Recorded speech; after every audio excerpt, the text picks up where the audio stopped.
সেই কারণে পুলিশ একটা ভয় পাচ্ছে যে তারা কিভাবে এই জঘন্য অপকর্ম করে জনগণের মুখোমুখি হতে হবে। এটা আসলে সামগ্রিকভাবে এটা ঠিক যে পুলিশের মনোবল বর্তমানে খুবই দুর্বল, তারা কিন্তু ডিমোরালাইজ হয়ে গেছে। বিকজ আসলে ধরেন পুলিশ তো রাষ্ট্রের একটা গুরুত্বপূর্ণ প্রতিষ্ঠান এবং যারা তৃণমূল পর্যন্ত ল অ্যান্ড অর্ডার নিয়ে কাজ করে, কিন্তু সেই পুলিশকে গত 15 বছরে গুমের জন্য ব্যবহার করেছে, খুনের জন্য ব্যবহার করা হয়েছে, বিরোধী দলের নেতা কর্মীদের জায়গা সম্পত্তি দখল করার কাজে দখলদার বাহিনীর ভূমিকা ব্যবহার করেছে, ভোট ডাকাত এবং এই ভোট কারচুপির সহযোগী হিসেবে ব্যবহার করেছে।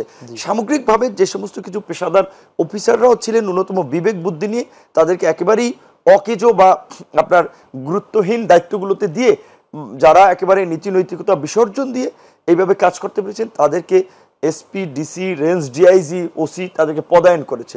তো এখন এই যে ছাত্র জনতার যে স্বতঃস্ফূর্ত আন্দোলন এবং প্রতিরোধ, সেখানে দেখা গেছে যে পুলিশের সবাই না, কিন্তু পুলিশের একটা অংশ কিন্তু সরাসরি গণবিরোধী অবস্থান নিয়ে গণহত্যা চালিয়েছে। কাজেই জনগণের যে মনে যে জ্বলন্ত কয়লার মতো যে ক্ষোভ, যে এই পুলিশ আমার টাকায় তার পোশাক, আমার টাকায় তার লাঠি, কিন্তু আমার বুকে তারা গুলি চালিয়েছে, আমার সন্তানকে, আমার ভাইকে তারা হত্যা করেছে।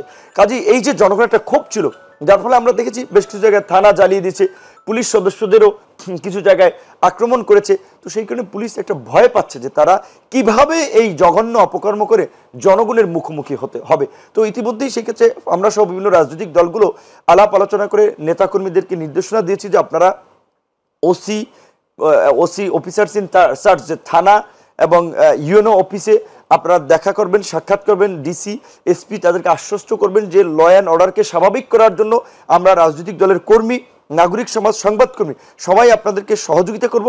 আপনারা মনোবল শক্ত রাখুন এবং আপনারা এখন জনগণের পাশে থাকুন। সেক্ষেত্রে একটা প্রচেষ্টা হচ্ছে, কিন্তু তাদের কিন্তু ওই যে মনোবলটা কিন্তু এখনো ফিরে